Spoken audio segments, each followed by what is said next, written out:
Hello, good morning viewers. मैं राकेश कुमार आज फिर से जुड़ा हूँ आपके साथ अपनी इंजीनियरिंग ड्राइंग के क्लास में। तो जैसा कि आप पिछले क्लास में आप देखे होंगे बच्चों कि जो मैं आपको ये आइसोमेट्रिक को बनाने के लिए बताया था कि ये जो फिगर आपको दिख रहा है आइसोमेट्रिक प्रोजेक्शन का, इसको आइसोमेट्रिक कैसे ड्रॉ किया जाता है उसके बारे में हम लोग पिछले क्लास में देखे थे। मैंने आपको ड्रॉ करके भी दिखाया था और आप लोग भी प्रैक्टिस किए होंगे घर में, तो देखे होंगे कि ये आइसोमेट्रिक को सबसे पहले बनाने के लिए हमको इसके डायमेंशन के बारे में जानकारी होना चाहिए, जो कि डायमेंशन लेंथ का क्या दिया हुआ है, ब्रेड्थ का क्या दिया हुआ है एंड हाइट का क्या दिया हुआ है। एंड सारे पोर्शन के डायमेंशन को देखते हुए हम सबसे पहले आइसोमेट्रिक को ड्रॉ करने के लिए सीखते हैं। जब हम आइसोमेट्रिक बनाने के लिए सीख जाते हैं अच्छी तरह से एंड उसका डायमेंशन को समझने लगते हैं, तो उसके बाद हम जाकर ऑर्थोग्राफिक को कन्वर्ट करते हैं। समझ में आ रहा है? तो जैसा कि मैंने पिछले क्लास में आपको बताया था कि सबसे पहले हम इसे आइसोमेट्रिक को ड्रॉ करने के लिए सीखेंगे और आइसोमेट्रिक बनाएंगे। तो पिछले क्लास हम आइसोमेट्रिक को बनाए थे। आज की क्लास में मैं क्या करूंगा, आपको इस आइसोमेट्रिक को ऑर्थोग्राफिक में कन्वर्ट करूंगा। तो आप लोग भी इस चीज को ध्यान देंगे कि आप लोग जो फर्स्ट ईयर के नए बच्चे हैं उनको आइसोमेट्रिक समझने के लिए सबसे पहले मैं एक इजी आइसोमेट्रिक आपको दे रहा हूँ, जो कि शुरुआती दौर पे बनाने से यही होता है फायदा कि आपको समझने में कठिनाई नहीं होती है। इसमें आपका कुछ भाग है जो कि आपको ऐसा है जो कि आप तुरंत बेसिक इसमें आसानी पूर्वक समझ पाएंगे। इसलिए ये आइसोमेट्रिक को मैं आज ऑर्थोग्राफिक में सॉल्व करूंगा। तो किसी भी आइसोमेट्रिक का ऑर्थोग्राफिक सॉल्व करने के लिए आपको आइसोमेट्रिक को देखना होगा, उसको समझना होगा, उसका टोटल डायमेंशन को जानना होगा। अब बात करते हैं ऑर्थोग्राफिक प्रोजेक्शन के लिए। तो ये मैं पहले क्लास में भी आपको बताया था कि ऑर्थोग्राफिक जो हम कन्वर्ट करते हैं वो फोर्थ क्वाड्रेंट में कन्वर्ट करते हैं। ठीक है, ये फोर्थ क्वाड्रेंट में जो तीन लाइन जो डिवाइड किया गया है, ये तीनों लाइन का रेशियो होता है 10-10 mm का। यानी कि एक लाइन से दूसरी लाइन तक का जो गैप होगा वो भी 10 mm का होगा, दूसरी लाइन से तीसरी लाइन तक का जो गैप होगा वो भी 10 mm, यानी 3 लाइन हॉरिजॉन्टल और 3 लाइन वर्टिकल। इसको आप क्या करेंगे कि बीच के पॉइंट से चारों क्वाड्रेंट को आप अलग करेंगे। इसको आप ऐसे ही नहीं रहने देंगे, बीच के पॉइंट से चारों क्वाड्रेंट को आप अलग करेंगे इस प्रकार।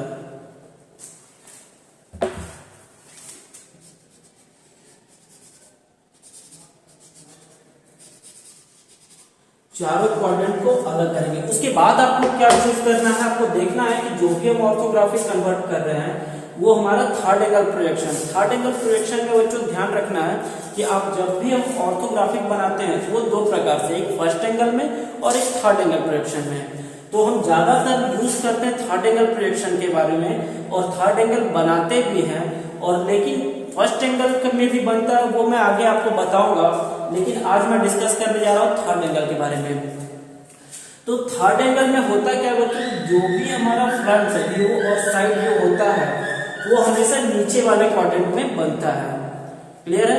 थर्ड एंगल के अनुसार जो भी आइसोमेट्रिक का हमारा front view and side view होगा वो नीचे के दोनों क्वाड्रेंट में बनेगा। एंड टॉप व्यू जो होता है वो हमेशा फ्रंट व्यू के ऊपर बनता है। यानी कि अगर फ्रंट व्यू राइट साइड में है नीचे में, तो टॉप व्यू राइट साइड के ऊपर में बनेगा। अगर फ्रंट व्यू आपका लेफ्ट साइड के नीचे में है तो टॉप व्यू भी लेफ्ट साइड के ऊपर में बनेगा। क्लियर है? बाकी आगे के क्लास में मैं आपको प्रोजेक्शन कंप्लीट करते चलूंगा, प्रोजेक्शन के बारे में आपको क्लियर करते चलूंगा कि आखिर थर्ड एंगल में फ्रंट नीचे ही क्यों बनता है, फर्स्ट एंगल में फ्रंट ऊपर ही क्यों बनता है, इसके बारे में भी हम आगे डिस्कस करेंगे। फिलहाल आज हम लोग बनाएंगे इसका ऑर्थोग्राफिक प्रोजेक्शन। तो ऑर्थोग्राफिक बनाने के लिए करना क्या है, हमें अपने आइसोमेट्रिक में फोकस करना होता है। आइसोमेट्रिक को हम फोकस करेंगे। आप देख रहे होंगे कि यहाँ मैं लिखा हूँ फ्रंट व्यू, ये साइड व्यू है एंड ये टॉप व्यू है। यानी कि इस ओर से जो इस वस्तु को अगर देखा जाए तो वो हमारा पोर्शन फ्रंट व्यू का कहलाएगा। इस ओर से अगर देखा जाए तो हमारा साइड व्यू का पोर्शन दिखेगा एंड ऊपर से इस वस्तु को देखा जाए तो वो हमारा टॉप व्यू का दिखेगा। क्लियर है? आपको ये भी बताया था कि ये 3D अर्थात 3 डायमेंशनल व्यू कहलाता है एंड ये 2D अर्थात 2 डायमेंशनल व्यू कहलाता है। इसमें हम 3 व्यू देख पाते हैं, इसमें हम 2 ही व्यू देखते हैं। यानी कि कहने का मतलब है कि आप कोई भी फ्रंट से अगर आप इस पे फोकस करेंगे तो आप देखेंगे लेंथ दिख रहा है, हाइट दिख रहा है। क्लियर है? तो इसमें हमारा 2 ही डायमेंशन पुट होता है, इसलिए इसे 2D भी कहते हैं। एंड इसमें हमारा 3 dimension length width and height put होता है, तो इसे 3D कहते हैं। ठीक है, तो अब हम चलते हैं आइसोमेट्रिक को ऑर्थोग्राफिक में कन्वर्ट करने के लिए। तो सबसे पहले आप देख पा रहे होंगे कि फ्रंट की ओर से जब हम देख रहे हैं, तो मैं इसे कलर भी कर दे रहा हूं ताकि आपको समझने में आसान हो। फ्रंट व्यू से जब आप देख रहे हैं तो आप देख पा रहे होंगे कि ये ब्लू रंग का जो पोर्शन है, यही पोर्शन, यानी कि आप उल्टा टी के समान भी आप देख सकते हैं कि ये जो दिख रहा है पोर्शन आपको, जो मैं कलर कर दे रहा हूं, इससे आपको समझने में कठिनाई नहीं होगा कि फ्रंट व्यू से हमारा दिख क्या कह रहा है। ये आप देख पा रहे होंगे कि फ्रंट से अगर इस वस्तु को अगर देखा जाए तो आपका दिख रहा है कि उल्टा टी के समान। क्लियर है? ये शेप तो आपने देख लिया कि उल्टा टी के समान ये व्यू आपको फ्रंट की ओर से दिख रहा है, लेकिन इसको ड्रॉ करने के लिए हमको क्या क्या डायमेंशन लेना होगा और कैसे लेना होगा, उस चीज के बारे में भी हम बात करेंगे। तो देख रहे हैं आप कि फ्रंट से जो हमारा पोर्शन दिख रहा है, इसका लेंथ दिख रहा है 60 mm का, एंड ये जो पोर्शन है वो हाइट का पोर्शन है। तो हाइट आपका क्या है 30 + 20, यानी कि टोटल हाइट आपका है 50 mm का। ठीक है, टोटल हाइट है 50 mm का है। तो फ्रंट से हमें देखने पर यही प्राप्त हुआ कि एक लेंथ का पोर्शन दिख रहा है एंड हाइट का पोर्शन दिख रहा है। क्लियर है? तो हम यहाँ पर मेंशन कर लेंगे लेंथ एंड हाइट, किसके लिए? फ्रंट के लिए। इस पॉइंट से राइट साइड की ओर दिख रहा है तो राइट साइड की ओर बनाएंगे, लेफ्ट साइड की ओर साइड है तो लेफ्ट साइड की ओर साइड बनाएंगे।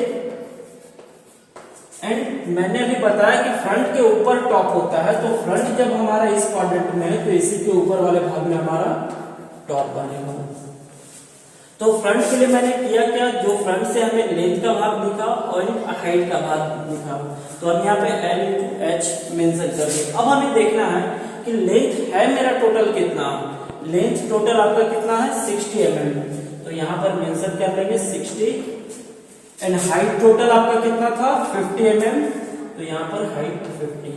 ये मेंशन करने से आपको यही पता चलेगा कि अगर 60/50 का अगर हम यहाँ पे ब्लॉक तैयार करते हैं, जिस प्रकार से आप देख रहे हैं कि आइसोमेट्रिक जो मैंने पहले ड्रॉ किया था, उस आइसोमेट्रिक को ड्रॉ करने के लिए आप इस प्रकार का एक ब्लॉक देखे होंगे, जो मैं ब्लॉक बनवाया था। तो ये ब्लॉक मैं किस आधार पर बनाया, इसके तीनों डायमेंशन को देखते हुए, लेंथ विड्थ एंड हाइट को देखते हुए सबसे पहले एक ब्लॉक तैयार किए थे। इसी ब्लॉक में इस आइसोमेट्रिक को हमने ड्रॉ किया था। ठीक उसी प्रकार इसमें हमारा तीनों डायमेंशन दिख रहा था, तो तीनों डायमेंशन को देखते हुए एक ब्लॉक तैयार किया गया।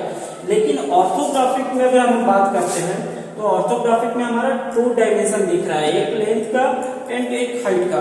तो उसमें भी यही प्रोसेस करना है कि हमको दोनों डायमेंशन को देखते हुए एक ब्लॉक पहले तैयार करना है। ठीक है, अब बात करते हैं कि यहाँ पर फ्रंट व्यू के लिए हमें लेंथ दिख रहा है एंड हाइट दिख रहा है। तो हाइट आपको किस लाइन में लेना है, लेंथ आपको किस लाइन में लेना है, इस चीज को हम इसके माध्यम से क्लियर करेंगे तीनों के लिए। फ्रंट व्यू में हमें हाइट लेंथ दिखा। साइड व्यू का अगर हम बात करते हैं तो साइड से हमें जो दिख रहा है ये पोर्शन, वो पोर्शन भी आप देखेंगे साइड व्यू के लिए। हम इसे व्हाइट कलर से कलर कर दे रहे हैं, जो साइड से आपको दिखने वाला भाग होगा।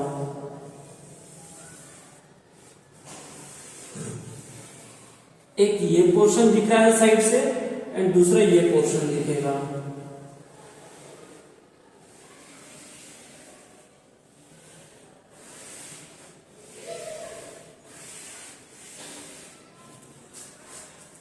अब क्लियर रूप से देख पा रहे हैं कि साइड से जो देखने वाला भाग है, ये दोनों व्हाइट कलर से मैंने यहाँ पे कलर कर दिया। तो साइड से जो हमारा दिख रहा है वो शेप तो आपको पता चल रहा है, लेकिन दिख क्या कर रहा है, तो ये हमारा विड्थ का पोर्शन जो चौड़ाई का भाग है एंड ये हमारा ऊंचाई का पोर्शन। तो उसके लिए हम यहाँ पे करेंगे क्या, विड्थ एंड हाइट। हमारा विड्थ टोटल था कितना 40 mm, तो यहाँ 40 मेंशन करेंगे एंड हाइट था हमारा 50, तो ये 50। क्लियर है? तीनों में सबसे पहले हम ये मेंशन कर लेंगे। अब हम बात करते हैं टॉप की ओर का। तो टॉप से मैंने आपको बताया था कि टॉप से जब भी हम किसी वस्तु को देखते हैं तो सिर्फ उसका लंबाई और उसका चौड़ाई दिखता है। यहाँ पर आप देख सकते हैं कि टॉप से अगर मैं इस वस्तु को देख रहा हूँ तो सिर्फ इस वस्तु का लंबाई और चौड़ाई दिखता है, ऊंचाई कभी नहीं दिखता है। अगर हमें ऊंचाई प्राप्त करना हो, ऊंचाई देखना हो, तो या तो हमें साइड व्यू में जाके देखना होगा या तो फ्रंट व्यू में जाके देखना होगा, तो ही हम उस ऑब्जेक्ट का, उस वस्तु का ऊंचाई पता कर सकते हैं। अर्थात जब हम टॉप व्यू से जब भी देखेंगे तो उस वस्तु का सिर्फ लंबाई और चौड़ाई ही दिखेगा। तो टॉप के लिए हमें चाहिए क्या, लेंथ एंड विड्थ। लेंथ था हमारा 60 mm का एंड विड्थ था हमारा 40 mm का। ये तीनों मैंने कहां से मेंशन किया ये पता चला इसी ऑब्जेक्ट को देखते हुए कि फ्रंट से हमें दिखा लेंथ एंड हाइट, हमने लेंथ एंड हाइट मेंशन किया। लेंथ था 60 mm, 60 मेंशन किया एंड हाइट था 50 mm, तो 50 मेंशन किया। साइड की ओर से जब हमने देखा तो हमें दिखा विड्थ चौड़ाई का भाग एंड हाइट ऊंचाई का भाग। तो विड्थ एंड हाइट यहाँ पे लिखा, चौड़ाई हमारा था कितना टोटल 40 mm, 40 यहाँ मेंशन किया एंड हाइट टोटल था 50 mm का, 50 मेंशन किया। टॉप से हमें लंबाई और चौड़ाई दिखा, तो लंबाई मेरा था टोटल 60 mm, ये 60 यहाँ पे दिख रहा है। चौड़ाई आपका था टोटल 40 mm, जो कि 40 mm यहाँ दिख रहा है। ये तीनों लिखने से आपको यही पता चलेगा कि अगर लंबाई और ऊंचाई को अनुसार अगर यहाँ एक ब्लॉक बना दिया जाए तो उस ब्लॉक में हमारा फ्रंट का व्यू आ जाएगा। चौड़ाई और ऊंचाई को देखते हुए यहाँ पर अगर ब्लॉक बना दिया जाए तो उसमें हमारा साइड व्यू आ जाएगा, और लंबाई चौड़ाई को देखते हुए अगर यहाँ पर एक ब्लॉक बनाया जाए तो उसमें हमारा टॉप का व्यू आ जाएगा। ठीक है, अब समझिए इस बात को कि आप देख पा रहे हैं कि इस दोनों में हमारा कुछ कॉमन सा भाग है, जो कि आप हाइट देख रहे हैं, साइड वाले पोर्शन से भी आपको हाइट का दिख रहा है एंड फ्रंट वाले पोर्शन से भी आपको हाइट दिख रहा है। समझ में आ रहा? तो हाइट हमेशा आप ध्यान रखेंगे कि हाइट हमेशा हम वर्टिकल लाइन से लेते हैं, ना कि हॉरिजॉन्टल लाइन से। हाइट हमेशा हम वर्टिकल लाइन से लेते हैं। क्लियर है? तो ये दोनों में आपको कॉमन हाइट दिख रहा है और हाइट आपको पता है वर्टिकल लाइन में लेना है, तो हाइट आप क्या करेंगे, यहां से 50 mm, इसी पॉइंट से 50 mm पॉइंट करेंगे। कितना? 50 mm। 50 mm आपका हाइट यहाँ पे मिल चुका है। बचा आपका लेंथ, तो लेंथ आप ऊपर वाले लाइन में देंगे, क्योंकि आप देख रहे होंगे कि हर एक क्वाड्रेंट में आपको दो ही लाइन यूज किया हुआ दिख रहा है हर एक क्वाड्रेंट में, क्योंकि हमको दो ही डायमेंशन यहाँ पे पुट करना है, दो ही डायमेंशन को दिख भी रहा है। तो आप देख रहे थे कि हाइट आपको दिखा ये 50 mm है, ये आपका हो गया हाइट का पोर्शन। बचा आपका लेंथ 60 mm, इसी पॉइंट से 60 mm हम पॉइंट करेंगे, वो 60 आपका क्या हो जाएगा, लेंथ। क्लियर है? तो इस दोनों में कॉमन से ये पता चला कि अगर इसका हाइट हमने इस लाइन में लिया है तो इसका भी जो हाइट वाला भाग है वो भी हमारा इसी लाइन में होगा। या तो आप एक ही बार सेक स्क्वायर सेट करके दोनों का एक ही बार कॉमन लाइन यहां से ऐसे ड्रॉ कर सकते हैं, दोनों साइड का। ठीक है, इसका भी हाइट, इसका भी हाइट, साइड के लिए भी हाइट हमारा इसी भाग में होगा एंड फ्रंट के लिए भी हाइट हमारा इसी भाग में होगा। अब फ्रंट के लिए बचा लेंथ, तो लेंथ तो हमने इस भाग में ले लिया। साइड के लिए बचा विड्थ, तो विड्थ हम क्या करेंगे, इस भाग में ले लेंगे। ठीक है, विड्थ कितना था आपका 40 mm। समझ में आया? साइड से हमने देखा तो क्या दिखा, चौड़ाई और ऊंचाई, तो ऊंचाई हमने इस भाग में लिया तो चौड़ाई हमारा इस भाग में होगा। क्लियर है? इसको ये पॉइंट से हम क्या करेंगे, एक नीचे लाइन ड्रॉ करके इसको हम बंद करेंगे। अब हम देखेंगे टॉप और फ्रंट में, इस दोनों में हमें हाइट कॉमन मिला, तो हाइट इस लाइन में लिया, लेंथ ये हो गया, इसका हाइट इसमें लिए तो विड्थ ये हो गया। अब टॉप और फ्रंट में आप देखेंगे कि टॉप और फ्रंट में भी आपका टॉप में भी लेंथ दिख रहा है और फ्रंट में भी लेंथ दिख रहा है। क्लियर है? टॉप में भी आपका लेंथ के लिए यूज किया गया है, फ्रंट में भी लेंथ के लिए यूज किया गया है। अब आपको ऊपर में देखना है कि हमने आपको बताया कि हाइट हमेशा वर्टिकल लाइन से यूज होता है ना? हाइट हमेशा वर्टिकल लाइन से यूज होता है। इसमें तो आपको वर्टिकल लाइन मिला तो आप हाइट ले लिए, बच गया लेंथ तो इसमें दे दिए, इसमें बचा विड्थ तो आप इसमें दे दिए। लेकिन ऊपर वाले आपका क्वाड्रेंट में हाइट का कहीं कोई यूज ही नहीं है क्या, लेंथ एंड विड्थ का। समझ में आ रहा है? तो आपको ये कंफ्यूजन क्रिएट ना हो कि लेंथ हम इस लाइन में दें या लेंथ हम इस लाइन में दें। हाइट अगर होता आप आसानी पूर्वक इस लाइन में हाइट दे देते, इस लाइन में लेंथ या विड्थ जो होता दे देते हैं, लेकिन अब हमें यहाँ पर हाइट का यूज ही नहीं है, यूज है तो सिर्फ लेंथ और विड्थ का। तो लेंथ और विड्थ में आपको देखना होगा कि लेंथ हम ये लाइन में दें या लेंथ इस लाइन में दें, विड्थ इस लाइन में दें या इस लाइन में दें। ये कंफ्यूजन आपके पास क्रिएट हो सकता था, लेकिन अब ये कंफ्यूजन क्रिएट नहीं होगा, क्योंकि आप देख रहे हैं कि दोनों में जो कॉमन है, जिस प्रकार आप देखें कि हाइट का दोनों कॉमन था, इसमें भी हाइट था, इसमें भी हाइट था, तो हाइट हमको वर्टिकल लाइन में लेना था, तो दोनों का हाइट हमने वर्टिकल लाइन में लिया, बचा लेंथ तो लेंथ इस लाइन में लेनी है, इसका बचा विड्थ तो विड्थ इस लाइन में लेनी है। तो ठीक उसी प्रकार ये दोनों में आप कॉमन देखिए टॉप और फ्रंट में कि आपका जो है कॉमन दिख क्या रहा है। तो इसमें भी आप देख रहे हैं कि दोनों में कॉमन, इसमें भी टॉप में भी लेंथ है, फ्रंट में भी लेंथ है। तो टॉप को फ्रंट का लेंथ जब हमने इस भाग में दिया था, तो टॉप का भी लेंथ आपका इसी भाग में होगा, यानी कि यही लाइन में। समझ में आ रहा है? इसका लेंथ हमने फ्रंट का इस लाइन में यूज किया था, इसीलिए टॉप का भी लेंथ इस लाइन में यूज होगा। जब एक भाग आपको दिख गया कि लेंथ हमने यहाँ यूज किया, तो बचा विड्थ, विड्थ आप यहाँ पे यूज कर लेंगे कितना, 40 का। क्लियर? तो ये पॉइंट से आप नीचे आएंगे, इसी पॉइंट से आप ऊपर जाएंगे, जो कि आप एक ही बार सेट स्क्वायर सेट करके आप ड्रॉ कर सकते हैं। ये पॉइंट से आपको इधर आना है, ठीक है? तो आप देख रहे हैं कि इसका जो ब्लॉक, तीनों का ब्लॉक हमारा बनकर कंप्लीट हो गया है। इस क्वाड्रेंट का भी यूज करते हैं कि इसके जो लेंथ है एंड इसका जो हाइट है, दोनों को यूज करके इसको 45 डिग्री के एंगल पे इस तरह क्रॉस करते हैं।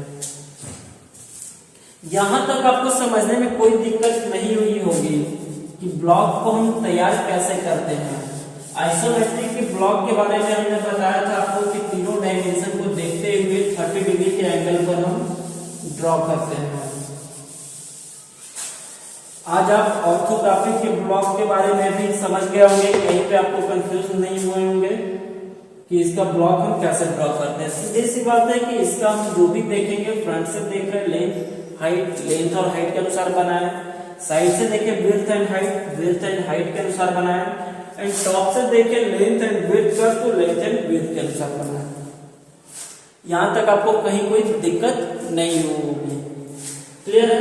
तो अब हम चलते हैं, ये आप देख रहे हैं कि ये जो ब्लॉक तैयार हुआ है, इस ब्लॉक में हमारा फ्रंट व्यू आ जाएगा, इस ब्लॉक में हमारा साइड व्यू आ जाएगा, एंड इस ब्लॉक में हमारा टॉप व्यू आ जाएगा। तो टॉप व्यू को आप देख रहे हैं कि जो ब्लैंक वाला पोर्शन है उसे मैंने टॉप व्यू के लिए रखा है, क्योंकि दो पोर्शन में मैंने कलर कर चुका है पहले से। तो अब हम चलते हैं कि ऑर्थोग्राफिक के पोर्शन को ड्रॉ कैसे करते हैं। तो आप देख रहे होंगे कि फ्रंट की ओर से जब हम इस वस्तु को देख रहे हैं, तो हमें जो दिख रहा है ये लेंथ का पोर्शन एंड ये हाइट का पोर्शन। तो लेंथ का दूरी क्या है आपका 60 mm। मान लीजिए ये हमारा लेफ्ट कॉर्नर, ये राइट कॉर्नर, लेफ्ट कॉर्नर से राइट कॉर्नर तक का जो दूरी है वो 60 mm फ्रंट के लिए। तो आप यहां से देख रहे होंगे कि लेफ्ट कॉर्नर से राइट कॉर्नर तक का दूरी जो आपका है वो 60, ये लेफ्ट ये राइट, ये दूरी आपका 60 mm था। देख रहे हैं ना ये 60 mm। दोनों पॉइंट के कॉर्नर से आप देख रहे हैं कि ये हाइट जो गया हुआ है, ये हाइट क्या है 20 mm का। तो हम भी क्या करेंगे, ये पॉइंट से हाइट 20 mm पॉइंट करेंगे। इस पॉइंट से भी आप 20 mm पॉइंट कर सकते हैं, यहां से भी 20 mm पॉइंट करेंगे। 20 mm पॉइंट करने के बाद इसका जो पार्टीशन किया गया है, डिवाइड किया गया, आप देख रहे होंगे कि ये टोटल लेंथ 60 का है। तो ये 20, ये 20 एंड ये 20 तीन भाग में डिवाइड कर दिया गया। तो सबसे पहले आप एक लाइन ड्रॉ कर लेंगे 20% लाइन ड्रॉ करने के बाद आप इसे भी तीन भाग में डिवाइड कर लेंगे, यहां से 20, फिर ये 20, फिर ये 20। आप देख रहे होंगे कि 3 पॉइंट। अब क्या किया गया, ये 20 पॉइंट से एक वर्टिकल लाइन ऊपर गया जो कि 30 mm है। तो यहां से आप एक लाइन ऊपर ड्रॉ करेंगे और इस पॉइंट से एक लाइन ड्रॉ करेंगे। ये दोनों लाइन ड्रॉ करने के बाद आप बीच का जो आप लाइन को है उसे आप हटा देंगे, तो आप देख पाएंगे कि आपका फ्रंट की ओर से दिखने वाला जो भाग था ये उल्टा टी के अनुसार वो भाग आपको यहाँ पर दिख चुका है। क्लियर है? अब उसको यहाँ पर ड्रॉ होने के बाद आप जो भी एक्स्ट्रा लाइन है आप उस एक्स्ट्रा लाइन को आप यहाँ से हटा सकते हैं।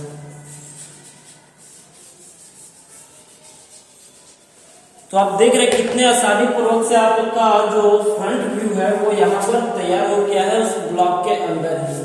अब हम चलते हैं साइड व्यू की ओर। साइड व्यू को कैसे किया जाता है? तो साइड व्यू में आप देख रहे होंगे कि साइड व्यू का जो आपका है ये लेफ्ट कॉर्नर एंड ये राइट कॉर्नर, दो कॉर्नर जिस प्रकार आपने इस फ्रंट व्यू में देखा था कि ये लेफ्ट कॉर्नर था ये राइट कॉर्नर था, उसी प्रकार से अब हम फोकस करेंगे अपने साइड व्यू पे। तो साइड व्यू का ये लेफ्ट कॉर्नर एंड ये राइट कॉर्नर, लेफ्ट से राइट कॉर्नर तक का दूरी आपका क्या दिख रहा है 40 mm। तो ये जो आपका लेफ्ट कॉर्नर से राइट कॉर्नर तक का दूरी था वो दूरी था आपका क्या 40 mm। आप देख रहे हो यहाँ 40 mm मेंशन किया हुआ है। दोनों 40 mm के पॉइंट से 20 mm का हाइट दिया हुआ है, तो यही सेम हाइट आप फ्रंट के पोर्शन में भी लिए थे, तो इसी हाइट को आप फॉलो कर सकते हैं, या तो आप नीचे से 20 mm पॉइंट भी कर सकते हैं। तो यहाँ से 20 mm पॉइंट करेंगे हम, और 20 mm पॉइंट करने के बाद एक लाइन जो ड्रॉ करेंगे वो हमारा लाइन 20 का होगा। यही 20 आप देख रहे थे फ्रंट का था, ये फ्रंट, और वही 20 आपका साइड था, ये साइड का। तो आप इसी पॉइंट को फॉलो कर सकते हैं। 20 करने के बाद आप देख रहे हैं कि इस पॉइंट से भी 30 mm उठा हुआ है, ये पॉइंट से भी 30 mm उठा हुआ था। आपका टोटल हाइट था कितना? टोटल हाइट था 50 mm का। तो जब ये आप 20 आप यहाँ पर ले चुके हैं तो ये भी 30 हो गया, ये भी 30 हो गया। यानी कि आप देख पा रहे होंगे कि साइड व्यू का भी जो आपका पोर्शन है वो यहाँ पर दो भाग में निकल आया है। पहला भाग ये, दूसरा ये, पहला भाग ये एंड दूसरा भाग ये। कितने दूरी में? तो 40 mm के चौड़ाई में और 50 mm के ऊंचाई में। तो ये 40 mm का चौड़ाई है आपका एंड ये 50 mm का ऊंचाई है। 50 mm के हाइट में आप देख रहे होंगे कि पहला पोर्शन 20 mm, ये पहला पोर्शन 20 mm एंड उसके बाद का जो दूसरा पोर्शन 30 mm, ये उसके बाद का दूसरा पोर्शन 30 mm। तो यहाँ पर आपका साइड व्यू भी कंप्लीट हो गया है। क्लियर है? अब हम चलते हैं टॉप व्यू की ओर। तो आप देख रहे हैं कि फ्रंट व्यू और साइड व्यू दोनों ब्लॉक में आसानी पूर्वक बन चुका है, और आप समझ भी पा रहे होंगे कि आइसोमेट्रिक को ऑर्थोग्राफिक में कैसे कन्वर्ट करते हैं। अब हम टॉप व्यू की ओर बात करें तो टॉप व्यू भी मैंने आपको बताया कि टॉप हमेशा फ्रंट व्यू के ऊपर होता है। कहाँ होता है? फ्रंट व्यू के ऊपर। तो जब फ्रंट व्यू के ऊपर टॉप होता है तो टॉप का भी फोकस हमें फ्रंट व्यू की ओर से अगर हम करेंगे तो ज्यादा आसान होगा। फ्रंट व्यू की ओर से अगर हम टॉप का फोकस करेंगे तो आप इमेजिन कीजिए कि अगर इस ऑब्जेक्ट को पकड़कर यहाँ पर रख दिया जाए तो आपका टॉप से जो दिखने वाला भाग होगा वो भाग आपको आसानी पूर्वक दिख जाएगा। या तो आप फ्रंट व्यू को देख रहे हैं तो ठीक फ्रंट व्यू का ये 20 का टॉप का भाग ये 20 का टॉप का भाग ये 20 का टॉप का भाग ये। तो आप देख पा रहे हैं कि ये जो 20 था यानी कि ये 20 इस पॉइंट से आप यहाँ पे फॉलो कर लेंगे, ये जो 20 था इसके लिए ये पॉइंट से यहाँ फॉलो कर लेंगे, और रेस्ट जो बचेगा ये 20 वो आपका इसके लिए। इसी के जस्ट ऊपर का भाग, ये 20 के ऊपर का भाग इसको दिख रहा है ये टॉप से, ये 20 के ऊपर का भाग ये दिख रहा है टॉप से, एंड ये 20 के ऊपर का भाग ये भी दिख रहा होगा टॉप से। यहाँ पर 30 डिग्री पे टिल्ट होने के कारण आपको ये लास्ट वाला कॉर्नर का जो स्लॉट गया है वो आपको पूरा नहीं दिख पा रहा है। लेकिन जब हम एक एक साइड से विजिट करेंगे देखेंगे तो हमें ये तीनों भाग पूरा दिख पा रहा होगा। तो आपको करना क्या है, यहाँ से एक लाइन ड्रॉ करना है एंड ये पॉइंट से एक लाइन ड्रॉ करना है। अब आप समझिए टोटल दूरी आपका क्या दिख रहा था? टॉप से आप लेंथ क्या देख पा रहे थे? 60 का, क्योंकि टॉप से आपका लेंथ 60, ये 60 था फ्रंट का, तो ये भी 60 है। 60 में कितना का डिवाइड था? 20 20 20। तो ये आपका 20, ये भी 20 एंड ये भी 20। क्लियर है? ये तो 20 20 20 हमने देखा। अब ये दूरी क्या दिया था? 40 का, तो ये दूरी आपका 40 का था। क्लियर है? ये दूरी आपका 40 का था ब्रेथ का भाग, एंड ये दूरी 60 का था लेंथ का भाग। तो 60 का 3 भाग में डिवाइड हुआ एंड 40 तक के दूरी में 3 लाइंस मार्क किया गया। एक भाग ये, दूसरा भाग ये एंड तीसरा भाग ये। तो आप देख पा रहे होंगे कि टॉप व्यू भी आपका बनकर कंप्लीट हो गया है। तो ये सब आइसोमेट्रिक में होता है क्या बच्चों कि आपको जो कॉन्सेप्ट क्लियर करना होता है वो कॉन्सेप्ट आप इसी तरह के आइसोमेट्रिक पर क्लियर कर पाएंगे। क्योंकि अगर आप इससे वास्ट किसी आइसोमेट्रिक को ड्रॉ करेंगे तो सबसे पहली बात कि वो आइसोमेट्रिक आप अच्छे से समझ नहीं पाएंगे। कहीं पर भी उसमें हल्का सा माइनर आप समझने में मिस्टेक करेंगे तो आपको ऑर्थोग्राफिक बनाने में कठिनाई पैदा करेगा, वो आपका ऑर्थोग्राफिक सही ढंग से बनने नहीं देगा। क्यों? क्योंकि जब तक हम कॉन्सेप्ट को क्लियर नहीं कर पाएंगे हम ऑर्थोग्राफिक को कन्वर्ट नहीं कर पाएंगे। क्योंकि आपको पता होना चाहिए कि फ्रंट व्यू हमारा किस ओर दिख रहा है तो कैसा बनना चाहिए, फ्रंट साइड व्यू किधर दिख रहा है तो कैसा बनना चाहिए, टॉप व्यू किधर दिख रहा है तो कैसा बनना चाहिए। रही बात कि फ्रंट के लिए हमें क्या लेंथ क्या हाइट चाहिए, साइड के लिए कितना विड्थ कितना हाइट चाहिए, एंड टॉप के लिए कितना लेंथ कितना विड्थ चाहिए। तो ये सब चीज की जानकारी जो होनी चाहिए आपको ऑर्थोग्राफिक कन्वर्ट करने के लिए। इसलिए आप लोग का शुरुआती क्लास में मैं सबसे इजी से इजी वे में आपको बता रहा हूँ कि आपका कॉन्सेप्ट बिल्कुल क्लियर हो सके। क्योंकि अब जाके आप कॉन्सेप्ट क्लियर कर लेंगे तो आगे जाके थोड़ा बहुत आपको परेशानियां होगी, लेकिन जब नहीं कॉन्सेप्ट क्लियर रहेगा तो आगे आप बिल्कुल भी नहीं समझ पाएंगे। तो आप इस वीडियो को देखते हुए घर में भी बैठे, आइसोमेट्रिक भी मैंने आपको ड्रॉ करके दिखाया था उसे भी ड्रॉ करें, एंड उसका ऑर्थोग्राफिक भी आज मैंने आपको कन्वर्ट करके दिखाया है, इसको भी कन्वर्ट करके आप देखें कि आप सही ढंग से कर पा रहे हैं या नहीं कर पा रहे हैं। तो इसमें अगर कहीं समझने में आपको दिक्कत हुई हो तो आप हमें जरूर कमेंट करें ताकि मैं उसे आपको और से और बेहतर समझा सकूं। तो आज का क्लास मैं यहीं तक रहने दूंगा, नेक्स्ट क्लास में मिलूंगा नेक्स्ट टॉपिक के साथ। धन्यवाद।